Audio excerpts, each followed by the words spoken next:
weird. Market's dumping. Everyone's now talking about, hey, market's green today. This, that. We live in a bipolar industry, Dude, the Travis. market was so green yesterday, though. I mean, because everything had rebounded. Because I was looking at the platform that I built, Coin Research, and I was in Yeah. here looking at it, and I was like, wait a second. Everything is green right now. Like some up 20, 30%. It was like, wow, I'd never seen it so green. It was really, but that's what happens. Yeah, but Crypto look, goes up, everything's red. crypto goes Everything's red. down, crypto goes Everything's up. red. Everything's red right now. Everything's You red Not know. today. not Yeah. everything. Not Yeah. everything. Most things. But USDC's green. yeah, USDC is always green. But that goes to show, like, everyone's been talking about Ethereum. I think there was a tweet yesterday that said, FUCK Ethereum by Aiden Ross during his stream, and that went viral.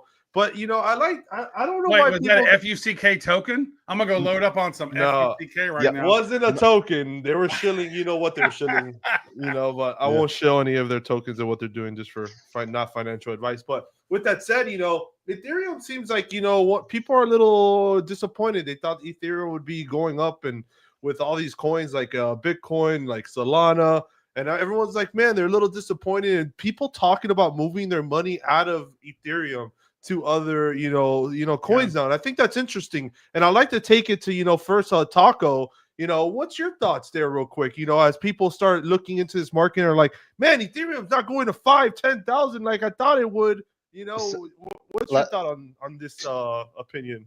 two things on that. Like one Sunday, it was a complete sea of red, and I did not bet against the market. I tried to time it a little bit and put in some good longs.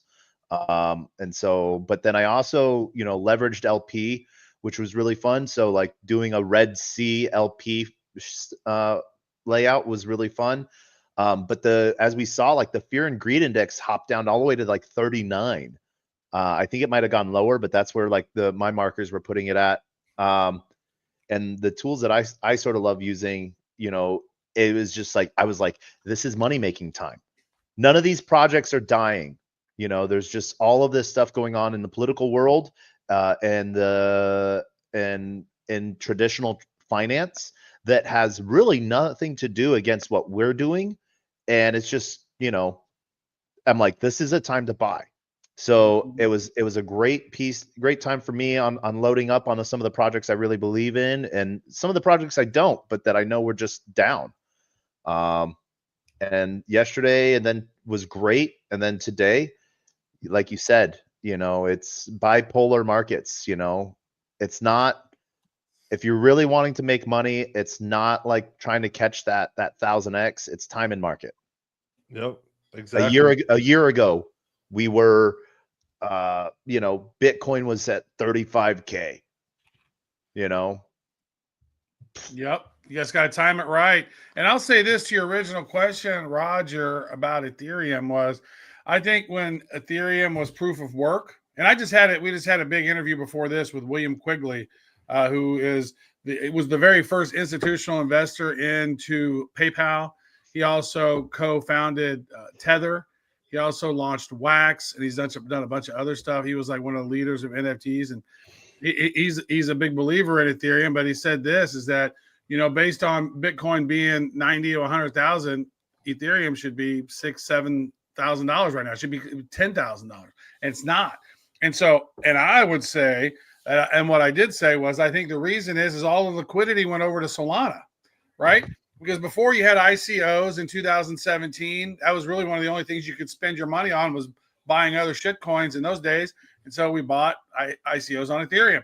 Well, then NFT things happened. There was projects, a lot of them launched on NFTs on Wax, which were you can mint 1,000 NFTs for $1. On Ethereum, you had these really fluctuating, sort of like the busier the chain gets, the more expensive that it gets, and it was just like, and that was just such a weird time.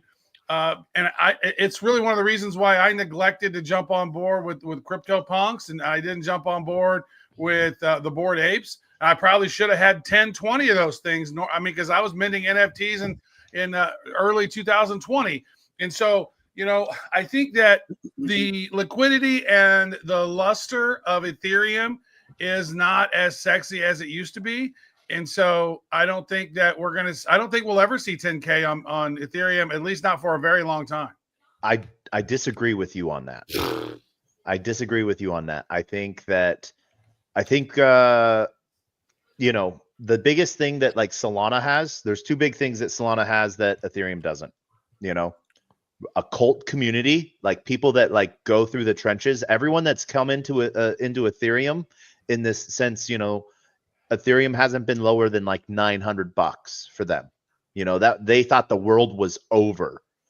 You had people that rode from $250 all the way down to $8 and hold on and keep building.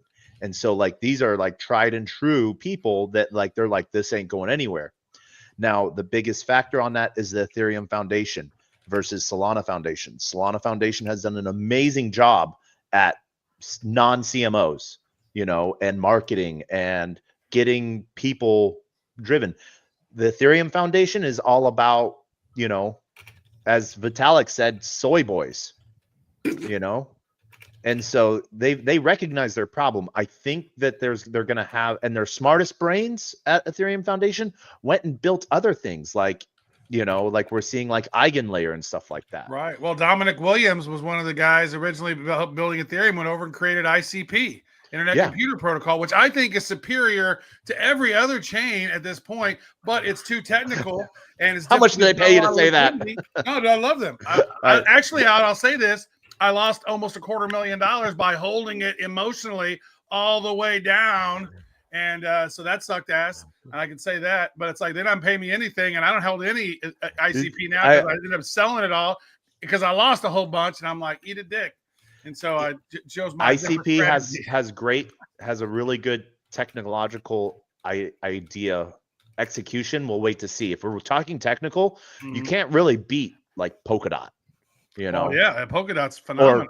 Or Cosmos, you know, and they don't have the cult like following, right? I think that's part of the problem. They don't have the cult of people who are holding it and buying and dying would buy it, right? Well, not only that, but like they don't have American presence. So where do you disagree? So you said you disagree, and then you.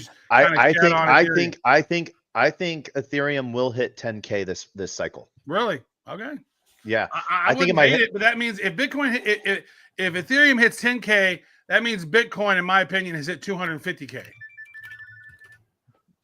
Would either one of those be a bad thing? Wouldn't be horrible. No, I was trying to figure out where that sound was coming from because I couldn't find my phone. But one of the things I do want to say that you are talking about is like liquidity movement. Over $10 billion of new USDC has been minted on Solana.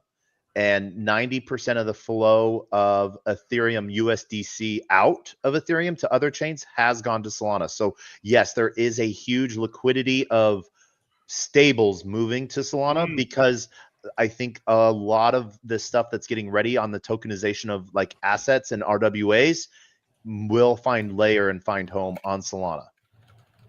So just a general guide, and let me throw this out there because there's a lot more Solana than there are, a lot more Ethereum, I think. Because right now, Ethereum market cap is $323 billion. 323. Solana's right at $100 billion.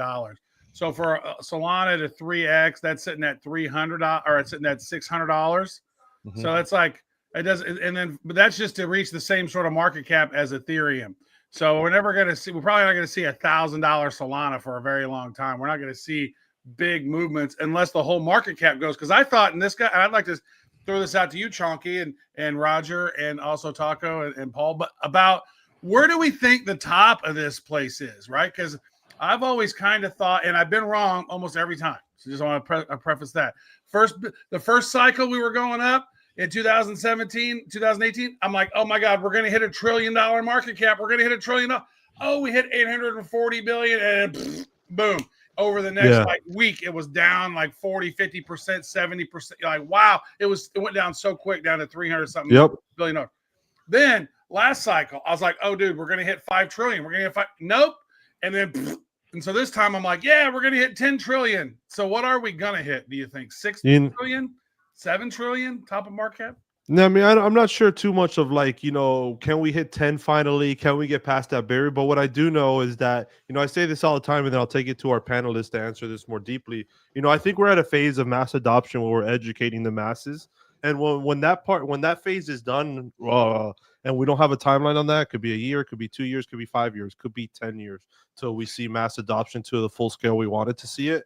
It's going to be a tough time, and we're going to continue to see these up and down market trends that we've been seeing lately, in my opinion. But I do think once it kind of clicks for the normal, human of trading crypto and utilizing crypto in their daily lives, that's where everything will start to trickle up, and we'll start seeing those type of market caps and records start being broken, right? But we could also be wrong and just see it shortly. We could be at that phase where mass education happened during this meme coin cycle, and this next cycle that comes up, we got all millions and millions of new people that are ready to fire away, right? That's also could be something. But I'll take it to King Paul over here. What's your thoughts on what Travis was talking about? Yeah, guys, thanks for let me in on all this. But I'm going to go out on a limb, and I'm going to risk it being the newbie in the group. I'm going to say we're in the golden super cycle. And the reason I think this is I think the adoption is going to escalate. I think the attention that you have with, you even see, the crypto Caesar coming out today, SAC saying like their regulation, the formation, all the legislation they're going to get behind it. I think like our narrative and thinking of how quickly this has gone the last few years is just going to hit the gas over the next few years. And I think we're going to begin to see that I think it's a super cycle, guys. I mean, I know you guys, I don't know how you guys feel about that, but I think the mass adoption is going to grow faster than anybody is even talking about. I think you guys have to focus on that. I think you look at Solana and what it did to the space and what it did bringing in the trench warriors and the degens now. But what if they start capitalizing on being in the boomers and all that, What if that innovative and creativeness and that comfort that legislation is going to bring for older generations to begin to look at the space and to begin to create, and the innovativeness that's going to come in from people like I see people stepping up in the States becoming like the next Elon Musk of the crypto space. Sure. And I think we're not I think we give that enough credit, and you start seeing an influx and a growth from that like we've never seen before. That's my honest thoughts about it, and okay. Call me crazy. No, that's fine, but I want to take it to Chonky. I see fire in Chonky's eyes. Give it to me. First of all, I'm sorry if this upsets people. Not really sorry, but numbers don't lie. Let me take it back a little bit. I can't do myself any injustice here. A couple of days ago, let's run it by the numbers. Ethereum, 396,000 daily active users. You know how many Solana had? Talk to me. Yes, just guess. All right, let's say 200,000. 4.5 million. Okay. Now, let me ask you this question. 1.17 million transactions on ETH 2 days ago. Guess how many it was for Solana? 59.2 million. What's the number one thing that the ETH maxis like to talk about? Oh, our chain doesn't go down. Bullshit. Tomorrow will make an entire year since there's been a Solana outage. There is no case for Ethereum. I'm sorry. Gonna upset a lot of people by saying that. No, it's not a Solana outage. It's a pause so the chain can catch up to 50 million transactions. I love how they can just pause it. Like, who's they? It's like, hey, it's voted on. I'm gonna pause the button. Like, all right. It's better than AWS region and going listen, out and you know all what the ETH doesn't have? disappearing. ETH doesn't have these cute little clay dinosaurs. That's what ETH doesn't have. ETH has a lot of people. They got bored apes and pudgy penguins and all kinds of stuff. Or cups, Raposa cups. Exactly. But that goes my next question to you, Chonky. Where does Solana go to then? What's the top of Solana? Dude, I'm not even gonna pretend to be able to predict these numbers. Listen, here's the whole thing about the market and adoption in general. And I just saw this a few minutes ago. And I know that the U.S. isn't the center of the world, but we are the largest financial market in the world. And a lot of the market pumping in the last 3 months has been because of what's happened in the United States, right? This is what I was talking about last week when I brought up how the world is not all rallying behind crypto. Breaking, Senator Schumer and Hakeem Jeffries just announced they are introducing legislation to prevent unlawful meddling in the Treasury Department's payment systems and protect Americans across the country. That is a prime example of the powers at be that are going to actively fight against transparency and everything that blockchain technology stands for. We love to think that everyone wants this mass adoption and the world's ready for it. I just don't think we're there yet. We've got opposing powers. And as long as we don't have a vast majority buy-in on the technology, and as long as the technology isn't purely frictionless and seamless onboarding from Web2, we're not going to see the kind of adoption that's going to push us to $10 trillion. It's not going to happen. You know, that's a really good point. And, you know, we got this entrenched oligarchy, unelected in most cases, within our whole entire ecosystem. And, you know, this right here is about Trump and Bitcoin and crypto. But it was really interesting just to kind of watch how people were screeching about that whole US aid thing. And they were like, look at this. But this right here is basically how, you know, if you look, I saw a video, it was a chart that kind of mapped out, it was from the 50s, and they were mapping out, it was from a CBS News from the 1950s, and it was mapping out all these organizations, these sort of non-government organizations that the CIA sort of created. And then what happened was money would come in and they would go to these different ones, and then those would then filter them out. They'll filter them out. And so USAID is kind of like, it's kind of like a good funnel that a lot of these politicians end up getting their PAC donation money from, because they end up doing this sort of, it's like a double-handed sort of, you know, when you see the guy with the cup and you don't know which way the cup went, and it normally always goes somehow into the coffers of our politicians and they screw us somehow, but they go, what? But they were screaming, oh my God, this is unfair. And then they show, oh yeah, well, why were you sending like $1.5 million for a transgender opera? Like, what's that all about? Like, what is the deal? So when they're having all this waste, and the Federal Reserve has never had an audit, right? I remember that from whenever Ron Paul came, it was like, we need to audit the Federal Reserve. We ain't never done it before, you know, and you're like, whoa, we need to, what do you mean we've never audited it? And then my brain was like, oh yeah, that's interesting. Even Ross Perot, I remember back in 96, him talking about that. So then just how the whole government's all messed up. Many people are unaware of this, but on November 10th, 2001, Donald Rumsfeld comes out at 5:00 on that evening and says, you know, we're doing an audit. There's $2.3 trillion missing somehow within the Pentagon, and we're gonna figure this out. Oh, the next day, all the notes and all the auditors and everybody happened to be in the place where the plane crashed. Wow, what a coincidence, you guys! And so they don't want audits. They don't want transparency. They don't want blockchain. They don't want to be able to track this, because when that happens, they lose their ability to grift. Period. Mic drop. Bingo. Yeah, well, so I will. Yeah. So one of the things that I will mention on this, and what we're seeing on Ethereum side of things, especially, I just had to go look this up, but Ethereum is right now hitting $1.5 billion of daily volume with their ETF.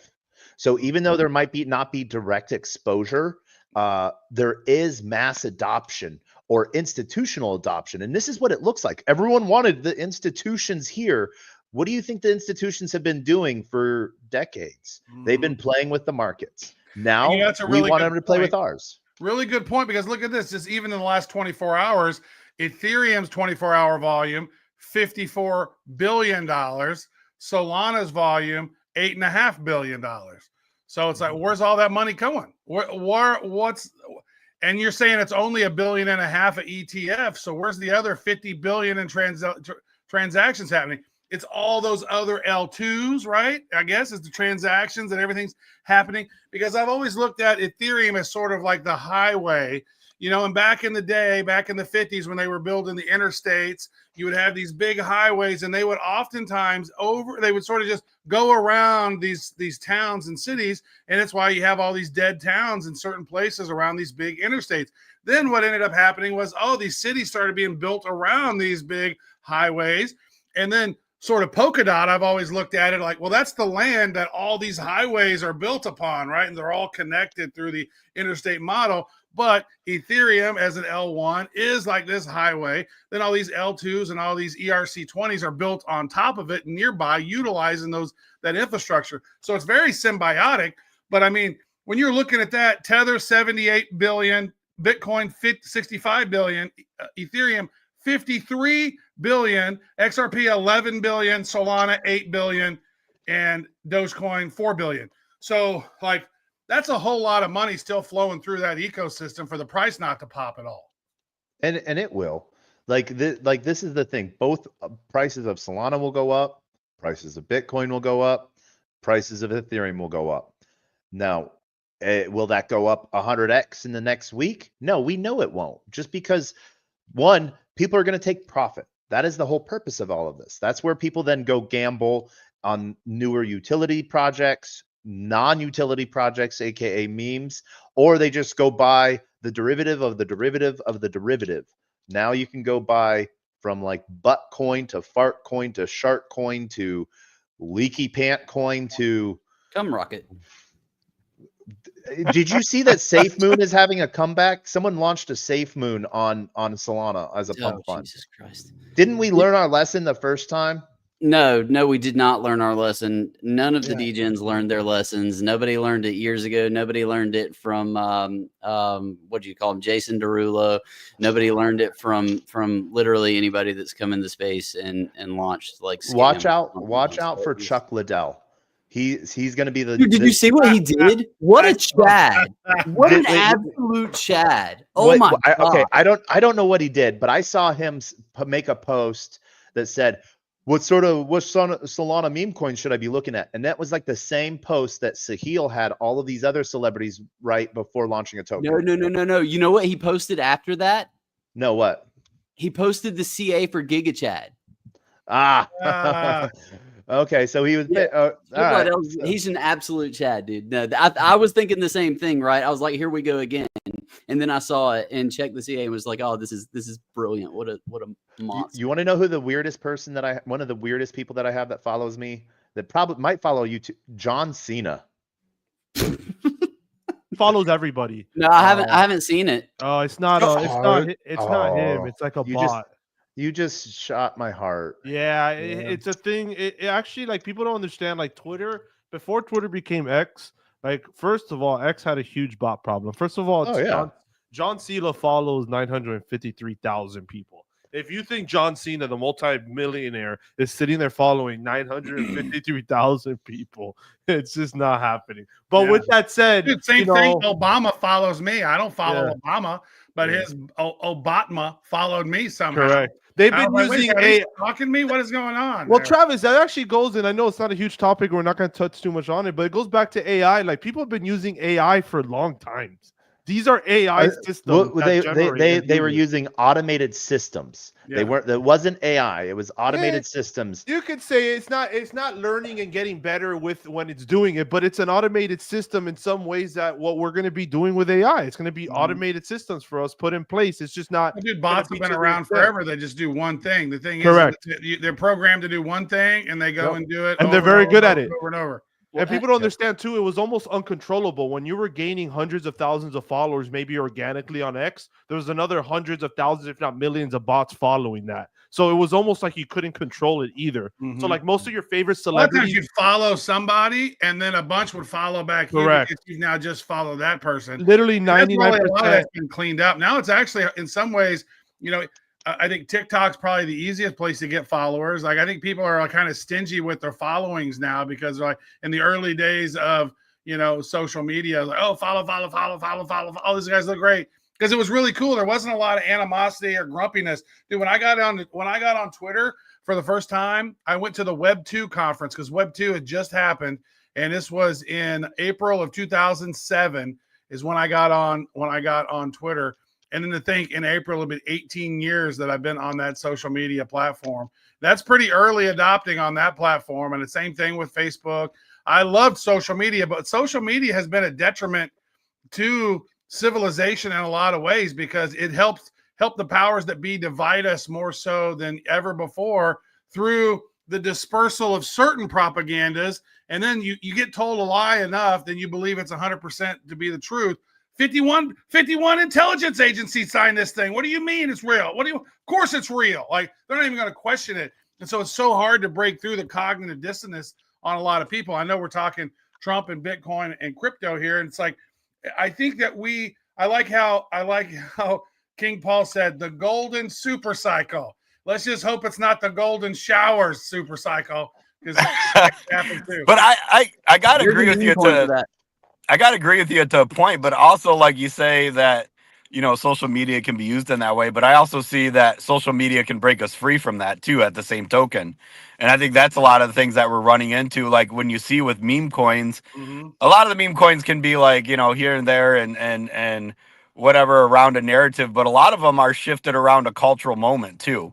And it's like almost like our way of younger generations to imprint themselves and to be upon a movement, to feel like they're a part of something.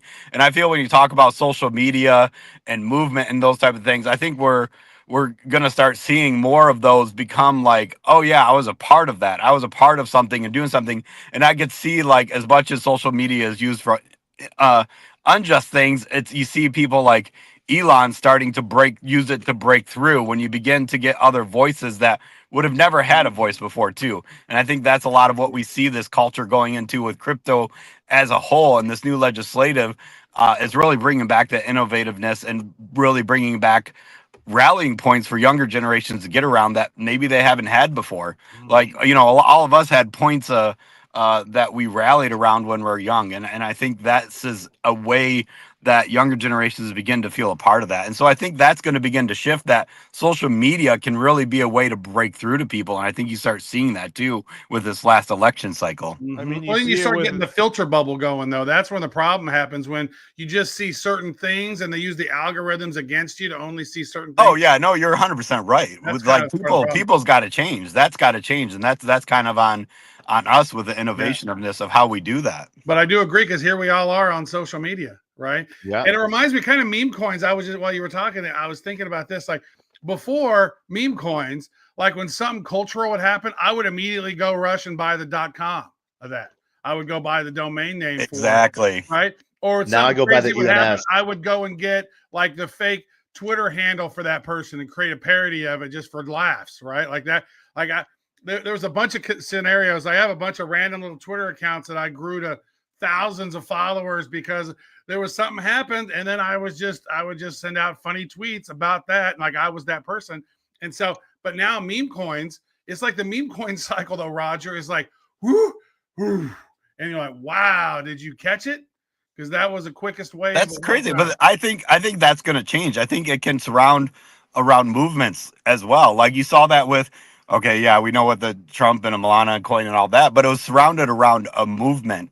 And I think as you get into cultural shifts, like you start hitting these cultural shift movements, these cultural shift meme coins that become sustaining, that people can feel more a part of. And I think that's going to bring a narrative that begins to change things as well.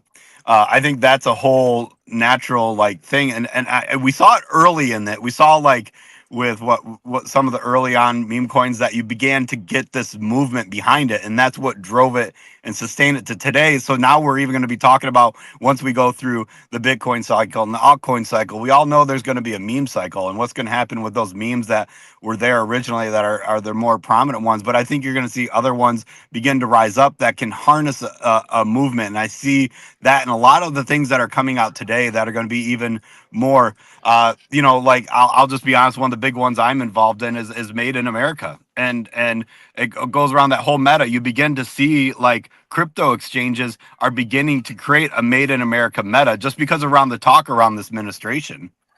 Yeah, no, that's actually one of our paid sponsorships is Made in America today, right? So, I'm glad you brought that up, and that's actually something we're going to touch on here in a few minutes and go over is, the MIA, which I see the MIA in the comments. Don't think I don't see the movement. Don't think I don't see y'all typing in their MIA in the comments over there. I see y'all. You could keep typing it. Don't worry. We're going to talk a little bit more about that as well and get into it. But with that but I think the whole movement, I think that's a whole harness thing that we're going to see begin, that like a lot of the younger generations can get around is those movements as a whole, and begin as a almost a a rallying point of change and influence. And we see that kind of poke up. They may be like here today, gone tomorrow, some of them, but some of them are sustaining changes. We saw it in the election cycle with Peanut and different things, like a harnessing outcry of like, I'm going to send this shite because I want to prove a point. Yeah, no, and you make a great point because the meme coin cycle did bring a lot of valuable things and things that turned into more than just what it was, which is a meme coin, right? Some now have utility, some have charity components to them, some have, actual utilities, AIs, systems, products, the list goes on what things are turning into, right? And you start building it and going off these things as we go into this new world that we don't know what this new world is going to look like. We don't know what the norm is going to be. And these things could be part of that norm. And people are building towards that. You have these founders that have raised a lot of money. They're not just taking the money and running. They're taking that money and reinvesting it into their brand, to products and growth and these different things that make sense because that is the type of market we're in, right? And Taco, I see you wanted to say something. I'll let you touch base. I wanted to reiterate something that King Paul said. The shift of culture and our thought process around it, because Trump launched as a token, everyone on Solana that was already there, we look at it as a token. Now, if you look at how Trump's team promoted it, how the site promotes it, and how non-Web3 people looked at it, they looked at it as a collectible. And before we've looked at crazy collectible collections, but they were limited to 10,000 collections, 10,000 apes, 20,000 mutant apes, those types of collections. They weren't even calling it a meme coin. They were like, did you get my Trump meme? Yeah, meme and then in the like the terms and conditions, card. And if you look at the logo, the NFTs they launched or the Solana token. They calling them cards. They label it as a card, and but that's so that they could get out of that token concept because they're looking at it as a collectible. So the guy that came in, the 78-year-old that came in that now has bought his first tokens through Moonshot. He's not looking at this to like sell later or anything like that as a beanie baby. He wanted a piece of history tied to Trump. And I so hope he didn't put all his social security check into it. Hey, if he did, he did. He wasn't buying it as an investment. He was buying it for a piece. Yeah. The Trump token would probably have hit $100 billion if they didn't think, oh, let's launch a Melania token too. Dumb. Yeah, they sucked liquidity from one project to the next there. That was a flub. And it really it was kind of an embarrassment for the industry. Like, oh, look, the incoming president is like launching shit coins for everyone in his family. Look at that. And it's like, I'm not going to take any salary. Everyone gets their fourth, not me. I'm going to launch a shit coin. Well, and the worst part about it, too, was that not only what happened with Melania, but then you saw all of the copycats, people just posting shitter after shitter after shitter with looking other exactly people in like, oh, it's the official Baron. Exactly. It's just extracting more liquidity from the ecosystem. I mean, we could all, as soon as those hit the charts, you all knew the follow-ups that were going to come. You're going to have the Trump fart coin, and then the Trump butthole coin, and then you're gonna have the Trump, and then the Millennia fart coin, and then it's gonna all come ahead of time already. Like how many Trump tokens launched before the official Trump meme token? That was the problem because I think I saw the Trump token at around 2 billion, and it took me until around 9 billion to accept that it wasn't a scam. Because at first I was like, this has to be a scam. Wait, it's on Truth Social too? Whoa. Elon hasn't taken it down yet? What? Yeah. Whoa. Okay. Wow. It's using the same Cloudflare servers that they use for their NFT project. Ding. Okay. It's got to be real now. Right. Yeah. So it took a 4X for me to finally realize, oh, this is, dude, if I'd have gotten in 2 billion, that'd have been a whole other story. I'd have been dancing in the streets naked. Nobody wants that. But it was just crazy. Wow. There's a new meme coin. Yeah. Dancing in the street. But no, it was like I got notifications of it when it was at 400 million. And I remember the space we had for like 6 hours. I had to call it after 5.5 hours, but at 10 billion market cap, we were still thinking it was a scam. Right. Yeah. And that's how I don't want to take away from like any, like how traumatized we are.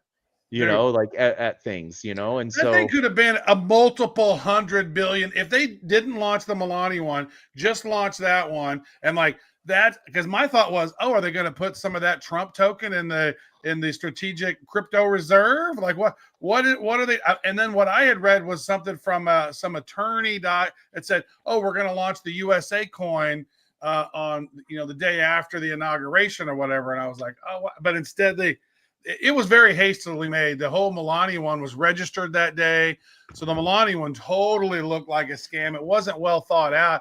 I think they were, oh, I made 70 billion. Okay, let's have Melania have one. Go ahead.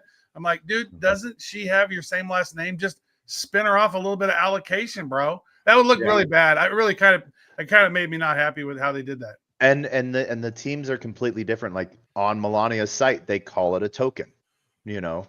Yeah. It's weird.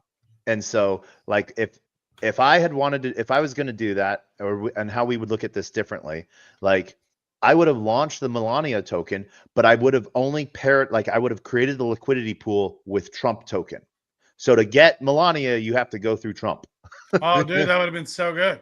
And then, some sort of little tiny burn mechanic on the, on Melania, How long until we see the token? Oh, that's already out on. Which chain do you want it on? It's already there. Name a chain. Nice. Name I just wanted to say token. It's Ape Chain, Solana, Polkadot, Keck Chain, Kink BNB chain. Very nice. It's on Barachain before it launches. He launched it on, like you said, he launched it on Cumrocket too. So good. It rode Cumrocket to the moon. That's good. Bank Chain.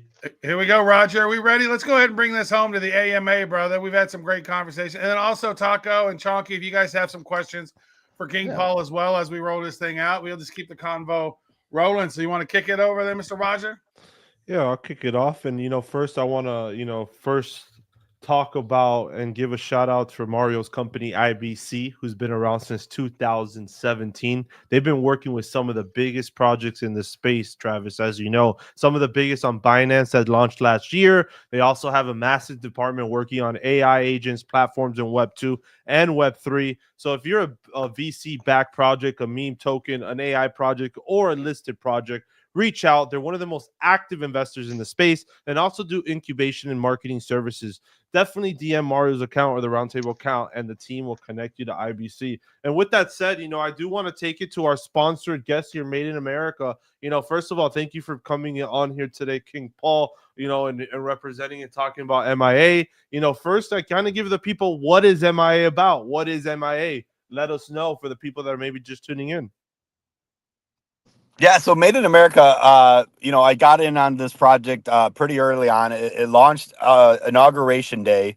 And I think a lot of what is surrounding it and what's coming up is a lot of what we talked about here today, which is a movement.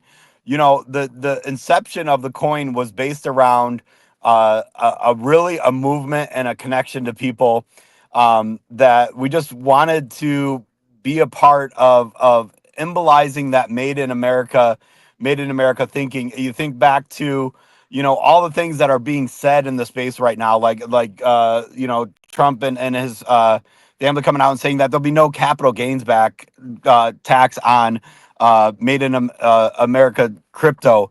And I think a lot of that started coming out that you saw all these narratives, and then you saw all the exchanges begin to create Made in America token, whole sections for crypto exchanges that you have Made in America as a part of that.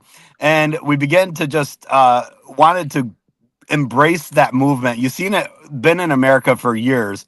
And really what it is about is it's honoring that everyday American that gets up, that grinds, that believes. You look at all the metas and all the things out there about living the American dream, about getting up there and doing something and being something and coming about some of that.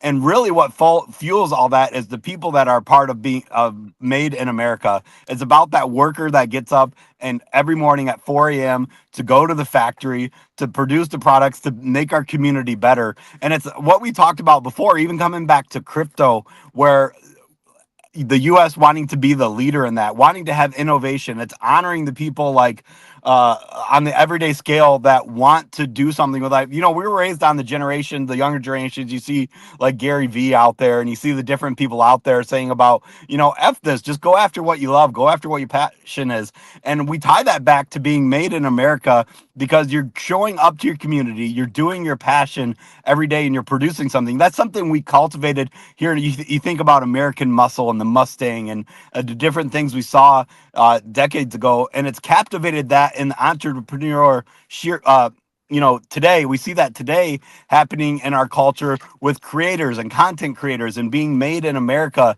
And that's what this is really embracing, is that whole entire movement. The community over there shows up every single day grinding for that movement and being a part of something. And that's really what this is all about being made in America and cultivating that. And it's really a worldwide narrative, because it's not just about us here in America. It's about every single person that gets up every day, every morning, to go and open that business, to go and open and shift that thing in their community, to produce something that's going to impact their community in a powerful way. And that's what we're talking about earlier when we're talking about creating things that are a cultural movement. Made in America has been a cultural movement that's been around for ages, and it's coming back, and we see that narrative getting supported and coming behind, and it's beginning to move and being a part of that. People that want to show up every day and help be a part of something bigger than themselves, help create something that's bigger than themselves. And I think that's what we don't see in the workplace today.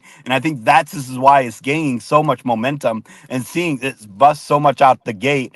And yeah, we survived the tariff crash, and we survived the DeepSeek crash and all those things that we had to walk out through these last few weeks. But it's really because of that narrative of people want to be a part of something that they feel like back in the day when you showed up to your plant and you built that American Mustang and you showed up to work and you built something you wanted to be a part of. It's like you guys in this space showing and up every single morning and creating something for somebody to rally around. This here is made in America. It's not just a product anymore. It's a business owner, and it's getting people to rally around that, to understand that's what people want in the workplace today. That's where a lot of businesses fail today, and that's what they're getting behind, is people that want to be a part of something more. They don't really care just about a paycheck. Yeah, we all want to go and make life-changing money, show up for our families, and live the dream. But really what we want more is like you guys here. You want to create something that you can feel a part of every single morning, that you create a product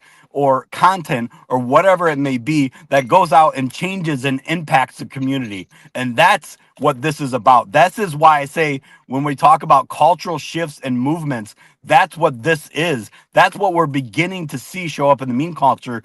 People can rally around something, support something. So when we're old and sitting on our front porch, and we used to be able to say, oh yeah, I was a part of working in the factory and supporting the troops and doing this, we'll be able to say, yeah, I was a part of being innovative in the crypto space, and I was a part of something like this that was life-changing, and it was made in America. And I think that's what this is all about.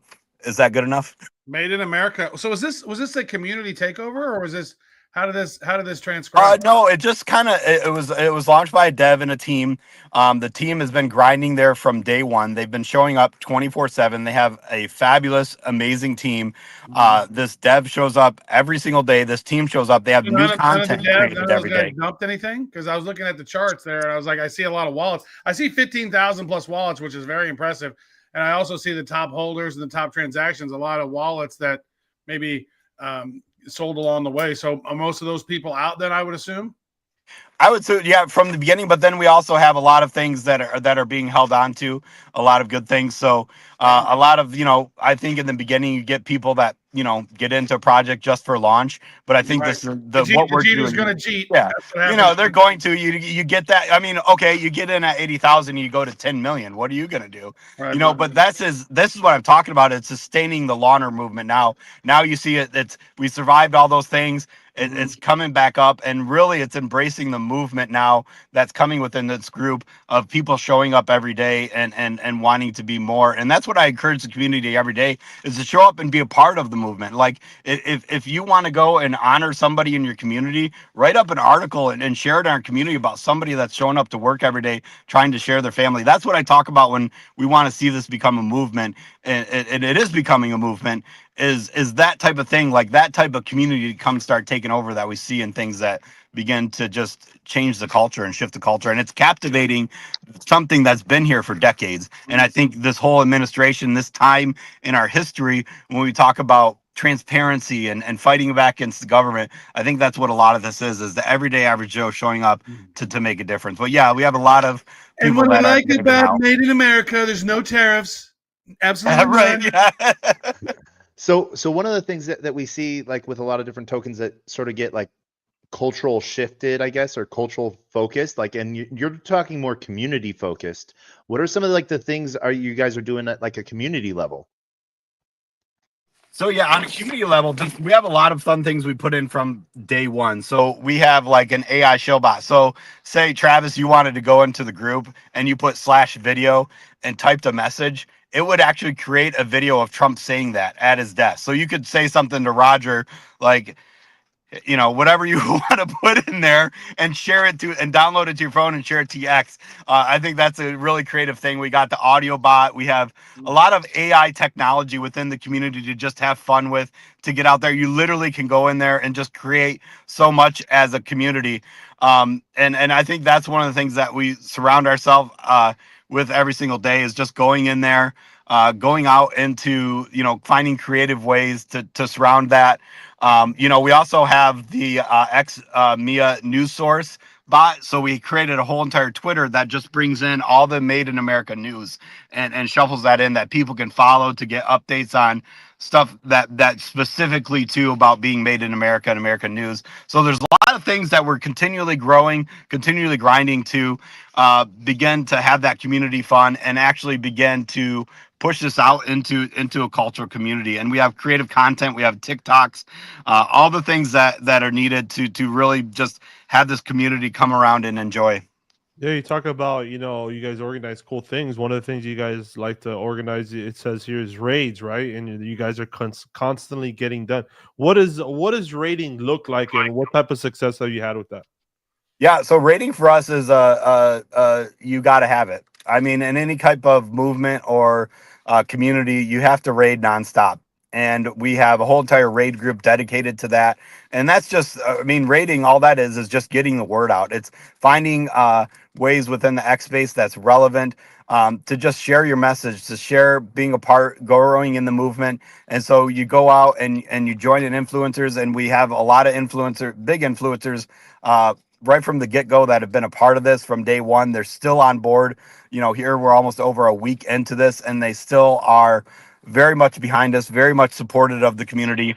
And you begin to see that just begin to develop more and more with that relationship with them. And so that's a big part of the raids too, is it's just a creative way for the community to come around, and we smash it 24/7, even at, you know, when the whole entire world is sleeping, and it's the lowest time of the day. They're still smashing out the raids and fast numbers, and we continually just want to begin to continually get that message out of Made in America to the world, and to come and join and be what we're a part of. Dude, I tell you, you got some really fun things in your Telegram. I've been playing around with it right now, just generating some pictures. There's some people doing somebody made a video. Travis Wright, we love you very much, and it's Trump saying it, which is really hilarious. And then I went in and you said go ahead and put in /audio. So I did that. I said what I like about Made in America is there are no tariffs. Everyone loves that. It's tremendous. And like less than a minute later, boom, here comes his voice, generated that in his voice. Like, that's freaking fun. That's one thing that people who like these community type of things that have always been awesome are the ones that it's fun. I can generate some cool content. I can have fun with it. And then you start creating a community of really hilarious, smart ass people who are in it for the long ride. So I can see the fact that you went in, you know, worked with some devs to make your Telegram channel fun. That right there is a key indicator. And other projects that I've seen that have blown up have been because they are fun. Now, let me ask this.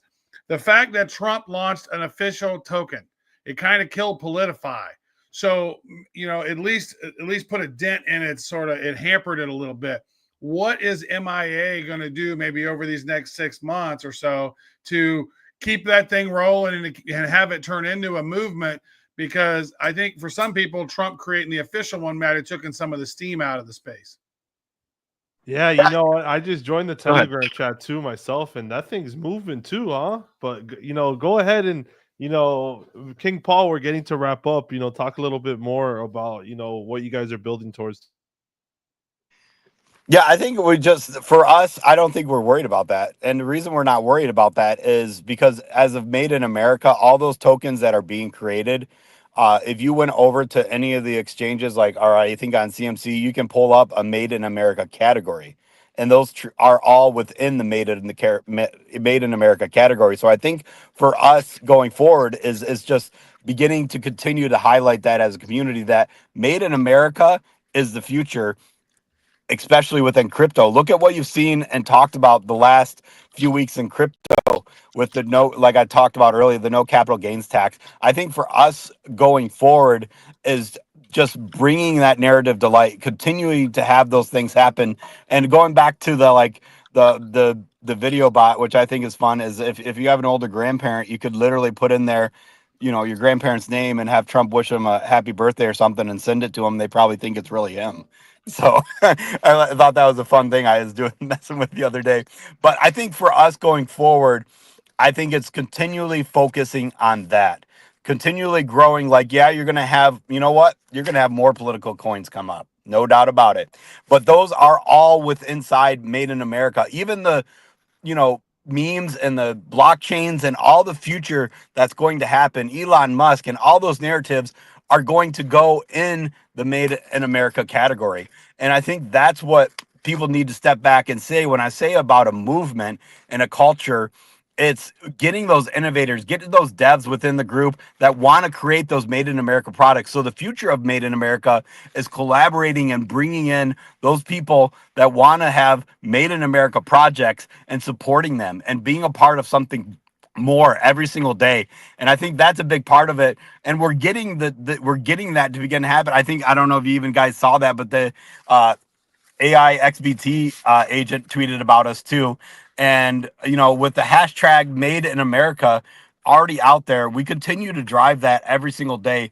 I think that is we are just in the foundation of this. And I think that is part of the building blocks, and our ceiling really is unknown, because there's so much that can happen within the Made in America brand. There's so many things, not only in the crypto space, but it's any worldwide person getting a part of that. Any person can connect with this emotionally. It becomes about the business person and their community. It's about highlighting businesses in those communities and honoring those people and honoring the products and the things. And I think that is truly where the narrative and how we can build on that is bringing that in and being the Made in America brand, which all those other things that you talked about is encompassed under, really.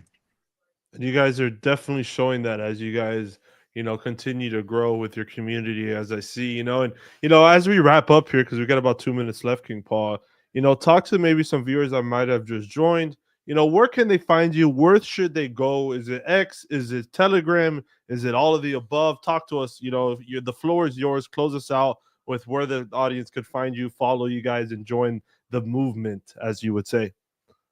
Yeah, and it's really easy because we got trending. So if you simply put in the $sign MIA into the X search, you'll be able to pull up our Twitter. I encourage you to get over to Telegram and be a part of that community. That's where really all the hype happens. Is 24/7. We don't stop. We literally have people in there every single day, continuing to grow, continuing to do the things. So you definitely want to be a part of our Made in America news feed. We have the news feed. Like, again, I said, you can go and find the MIA Made in America hashtag not hashtag MIA. You can do that too, but $sign MIA, and all that will come up with. It's a simple way to find it. Go follow the page, find the address, be a part of what we're doing, be a part of that growth, because you can see we're clearly moving back. We're clearly survived a lot of things over this last week. We have a lot of momentum, a lot of support. But I would encourage you to be a part of that Telegram group. Follow us on those 2 X channels. It's just another Made in America news feed that can come into your feed and get fed things that are important to that, and just being a part of that community and growing. We're always looking for community ideas. We're always involving the community, and that's what we really want to run with this, because it's quickly turning in to a movement that you begin to see every single day. And that's where I'd encourage you. X socials, you can be a part of those. We're on TikTok as well. That's where we put some of our fun Made in America content that you can see out there. You can see in the TG. I would encourage you to be a part of all those things, and join the movement. Join something that's going to be about impacting the culture and captivating something for younger generations that you can look back on and say, I was a part of that. Hey man, I could tell you right now, the movement is moving on Telegram. If you haven't joined, definitely check them out. Thank you to our sponsored guest here, Made in America, for coming to join. Travis, I'll leave it to you, but I just want to thank our speakers, Chunky, Taco, and King Paul for joining us. And Travis, close us out, my brother. Yeah, it's really interesting, really fun to play around with this. It's almost like your own personal Trump cameo, right? So you want Trump to say something to somebody, like, dude, like the ability to create this, make it, save it, and then go put it on other channels as part of a joke. You really ought to have that bot put that Made in America logo on it, or your hashtag MIA on it. That way, when people take those images and share them, there's a little watermark on it, so then people can know where to find it, or maybe put your link back to your, Yeah, for sure. because Just that's your Twitter funny. handle. Because people are going to have fun with this, but they don't know that it's here. But once you start doing it, like for one, I'd probably even make the bot be able to make a portrait video. Then they'll start sharing those out on TikTok. Funny things will happen, and they'll start making their own little videos of Trump saying and doing. And it sounds really good. It's like, it's very well done. I think it's hilarious. It's tremendous. Everyone who plays with it loves it. They stick around. They go to the moon. We're going to Mars with Elon. Everyone knows. I want to say thank you for coming in. Chonky, Taco, love it. King Paul, thank you for being part of Made in America and leading that movement. And Roger, thank you for going on this journey. Hopefully you kept your arms in and buckled up your seatbelt, because we want to keep you all safe. And thank you to everybody behind the scenes at Mario's doing his thing. We appreciate you all, and we will see you all next time on an X Space. Boom. See you guys. See you guys. Big Thank you all. explosion. Big explosion happens here.